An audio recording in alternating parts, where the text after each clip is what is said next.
Hello guys, welcome to my YouTube channel Robin Study Center. Guys, first of all discuss about in my topic line integration. Line integration के आज दूसरे part को देखेंगे guys. Line integration के दूसरे part को देखने जा रहे हैं, जिसमें आप लोग को हम लोग स्केलर के बारे में बात कर लिए थे। आज हम लोग वेक्टर फॉर्म को देखेंगे। तो लाइन इंटीग्रेशन की vector form, line integration in vector form. तो लाइन इंटीग्रेशन के वेक्टर फॉर्म को डिनोट करते हैं, सबसे पहले उसको जानिए। तो इंटीग्रेशन कांस्टेंट सी f डॉट dr से, ठीक, क्या चीज से डिनोट करते हैं लाइन इंटीग्रेशन के? f डॉट dr से, ठीक। लाइन इंटीग्रेशन के वेक्टर फॉर्म को इससे डिनोट किया जाता है, ठीक। और फर्स्ट ऑफ ऑल हम लोग को इसमें जानना पड़ेगा dr, r और f कोई तो फंक्शन दिया रहेगा, ठीक। सपोज दैट अभी जैसे हम क्वेश्चन लिए हुए f इज इक्वल टू कोई फंक्शन यहाँ दिया हुआ है। मानिए कोई function f is equal to xi plus yi plus zk के अनुसार एक फंक्शन दिया हुआ है, जिसमें उसमें हमको पूछ दिया r। r पूछेगा तो यही फंक्शन r के रिस्पेक्ट में हो जाएगा, और dr पूछ देगा तो dxi plus dyj plus dz के रिस्पेक्ट में हो जाएगा। जैसे डॉट प्रोडक्ट में बात किया जाए तो आप लोग जानते होइएगा, जैसे i dot i j dot j is equal to k dot k is equal to 1 होता है। समान जाति के लिए डॉट प्रोडक्ट वेक्टर फॉर्म के लिए 1 होता है। क्या होता है? 1 होता है, ठीक। और असमान जाति इसी तरह देख लीजिए, i dot j dot k is equal to k dot i रहेगा तो क्या होगा? 0 दे देगा वैल्यू। क्यों? वेक्टर फॉर्म का यह रूल ही होता है, जब i डॉट अगर समान जाति के लिए 1 और असमान जाति के लिए 1। इसी तरह आप लोग का line integration in vector form को डिनोट करते हैं कि कांस्टेंट टर्म में यहाँ कोई लिमिट दिया रहेगा f डॉट dr, ठीक। और dr के लिए आप लोग समझ गए क्या निकालना है, इसके रिस्पेक्ट में डिफरेंशिएशन, ठीक। और f कोई फंक्शन दिया रहेगा, dr के रिस्पेक्ट में कोई फंक्शन रहेगा तो डायरेक्ट निकाल सकते हैं, नहीं तो वो फंक्शन पहले लेट किया जाएगा। देखिए, तो आप लोग समझ गए लाइन इंटीग्रेशन के वेक्टर फॉर्म को कैसे डिनोट करते हैं। और अब इसको एक क्वेश्चन को देखेंगे और आप लोग खुद समझ जाइएगा। इसलिए पहले हम लोग यहाँ पर क्वेश्चन दर्शाए हुए थे, तो आप लोग सोच लीजिएगा क्या क्वेश्चन लिखा हुआ है। आज क्वेश्चन की डिस्कशन होगा। जस्ट क्वेश्चन से हम लोग सीखेंगे लाइन इंटीग्रेशन को कैसे डिनोट किया जाता है, उसे कैसे करेंगे हम लोग। उसी से नहीं, सिर्फ खाली आप लोग को line integration in vector form का यह फार्मूला बता रहना चाहिए, ठीक।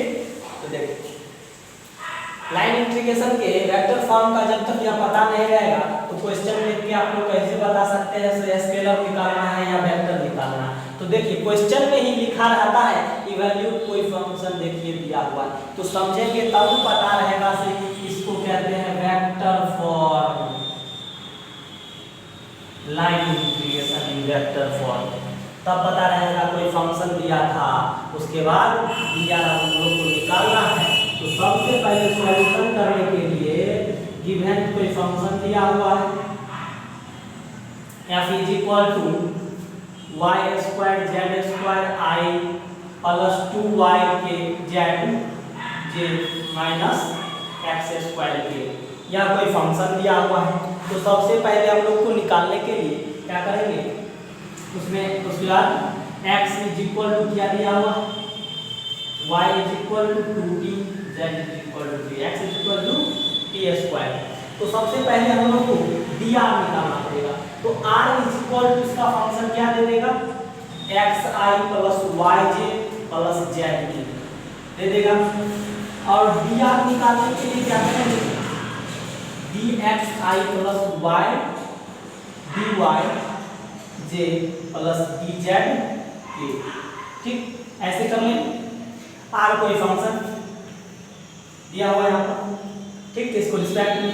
इसी तरह x का डिफरेंशिएशन कर लीजिएगा तो क्या हो जाएगा, dx is equal to 2t, t के रिस्पेक्ट में कर रहे हैं तो dx बाई dt इधर 2t dt dy हो जाएगा 2 dt और d z is equal to d t. ठीक, टी के रिस्पेक्ट में इस सब का डिफरेंशिएट कर लीजिएगा। x इज इक्वल टू क्या है t square, y equal to 2t, z equal to t। तो इस सब का आप लोग का डिफरेंशिएशन पता ही रहता है, कर सकते हैं इतना। टी के रिस्पेक्ट में सपोज दैट नहीं जानते हैं तो देखिए x is equal to t square दिया हुआ है, इसका differentiate with respect to t के, तो dx by dt is equal to dt square by dt। t के रिस्पेक्ट में dx बाय dt और t स्क्वायर है तो क्या हो जाएगा 2t हो जाएगा। क्यों, x के पावर n वाला फॉर्मूला क्या होता है x to the power n minus 1। जो पावर नीचे आ जाता है पावर में घटा दीजिए तो लग तो 2t हो जाएगा, तो 2 में से जाएगा ये तो यहां पर dt, तो dx is equal to 2t dt इतना हो जाएगा। तो ये लिखे इसी तरह y के रिस्पेक्ट में t के y is equal to 2t है, t के रिस्पेक्ट में सबका कर दीजिएगा तो इतना आ जाएगा। ठीक, तो आप लोग क्या करेंगे dr के वैल्यू को पुट अप कर देंगे। dr का वैल्यू पुट अप करेंगे तो dx का वैल्यू क्या है 2t dt i plus dy के लिए 2 dt j प्लस dz के लिए dt k प्लस में। ठीक, इतना हो गया। तो अब हम लोग को क्या करना है, अब यहाँ पर वैल्यू f को कोई फंक्शन दिया हुआ है, तो f फंक्शन के लिए f फंक्शन दिया हुआ है, तो अब f के लिए क्यों अति करेंगे, क्योंकि अब हम लोग का लिमिट जो दिया हुआ है लिमिट के रिस्पेक्ट में चलते हैं। लिमिट क्योंकि यहाँ पर कांस्टेंट है, कोई लिमिट नहीं दिया रहा था तो डायरेक्ट कर देते। जब यहाँ पर हम लोग को लिमिट मेजर किया गया है t के रिस्पेक्ट में, तो आप लोग को f को भी, f कोई फंक्शन है इसको भी t के रिस्पेक्ट में लाना पड़ेगा। ठीक, तो देखिए लाने के लिए f is equal to x y square minus z square आए, तो x y z के जगह पे हम लोग जो वैल्यू है पुट करेंगे। तो y is equal to 2t, यहाँ y स्क्वायर तो क्या हो जाएगा 4t square minus z square, z के जगह पर t है तो क्या हो जाएगा t स्क्वायर, क्या है i प्लस 2yz, तो 2y के लिए 2t तो 4t i into t, तो 4t स्क्वायर j प्लस क्या है उसके बाद j, उसके बाद माइनस x स्क्वायर के, x स्क्वायर के लिए t स्क्वायर है यहाँ पर तो हो जाएगा t के पावर 4 k, यहाँ पर माइनस का माइनस। ठीक, तो dr f निकल गया, तो अब हम लोग निकालेंगे f डॉट dr निकालेंगे, तब इसमें इंटीग्रेशन में पुट अप करेंगे जो वेक्टर फॉर्म है। यहाँ तक आप लोग लिख लिए हैं तो मिटा सकते हैं, मिटा देंगे। क्वेश्चन जो कहे उसी के अनुसार चलिए धीरे धीरे स्टेप बाय स्टेप तो पूरा सॉल्यूशन सही मिलेगा, अन्यथा तनियों पूर्वक अति कीजिएगा होशियारी तो ले लेगा जान। तो निकालना है f डॉट dr में इसके बीच में रखेंगे इंटीग्रेशन का तरीके के रिस्पेक्ट में लाना है। तो देखिए f का वैल्यू दिया हुआ है 4t स्क्वायर में से घटा लीजिएगा t स्क्वायर तो क्या हो जाएगा 3t स्क्वायर, क्या बचेगा i plus 4t square j minus t to the power 4k। ठीक, इस तरह dr डॉट dr का क्या वैल्यू दिया हुआ है 2t dt सब में से कॉमन बाहर ले लीजिएगा, एक मिनट यहाँ पर, तो 2t i plus 2j plus क्या k वेक्टर बचेगा dt बार, तो क्या हो जाएगा 2t i dot plus 2j plus k dt बार। ठीक, तो देखिए डॉट प्रोडक्ट में हम लोग ने बताए थे से i dot i is equal to 1, j dot j is equal to 1, k dot k is equal to 1। इसी तरह अगर समान जाति के लिए 1 और समान जाति के लिए 0, तो देखिए i डॉट i तो क्या हो जाएगा 1 और 2t और 3t square, 3 Guna 6 t cube, i dot 1 दे देगा i डॉट i के लिए, फिर जे से करेंगे तो पहले जे वाला कर लेते हैं। फिर तो 2j यहाँ पर 4t² तो 4 गुना 8 और t² जे लेकिन 1 हो जाएगा माइनस प्लस माइनस t के पावर 4 और के डॉट के 1 t के पावर 4 इस सब का वैल्यू इतना। ठीक, अब हम लोग को dt दिया हुआ है और हम असमान जाति के लिए करेंगे i के j से तो 0, j को k से तो 0 और k डॉट i तो 0 हो जाएगा। तो जो प्लस ठीक वो सब को ले लेंगे, 0 को छोड़ दीजिए, लेकिन तकलीफ बनाइएगा तो एक बार दर्शा दीजिएगा, कॉपी पर बनाइएगा। ठीक, तो आप लोग को निकल गया f डॉट dr कितना। तो आप क्या देरी कर रहे हैं, इंटीग्रेशन में पुट कर दीजिए ना। Integration of f dot dr integration 6t³ plus 8t² minus t to the power 4 dt।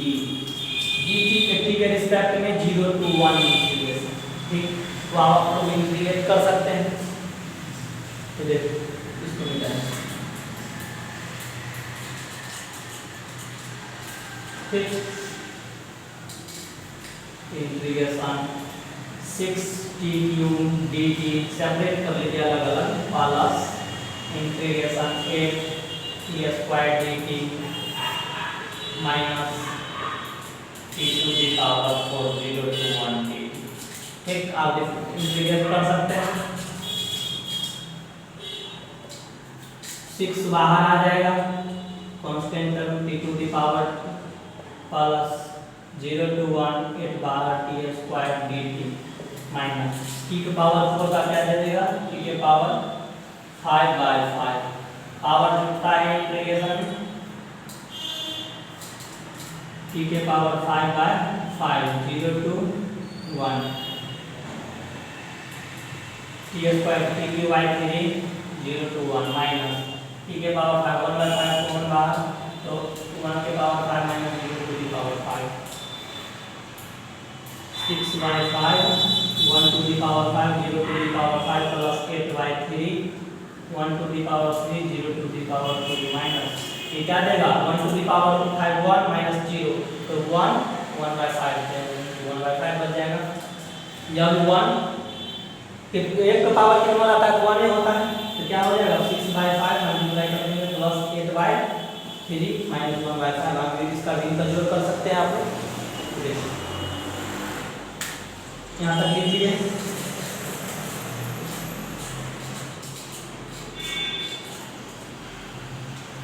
6/5 plus 8/3 minus 1/5।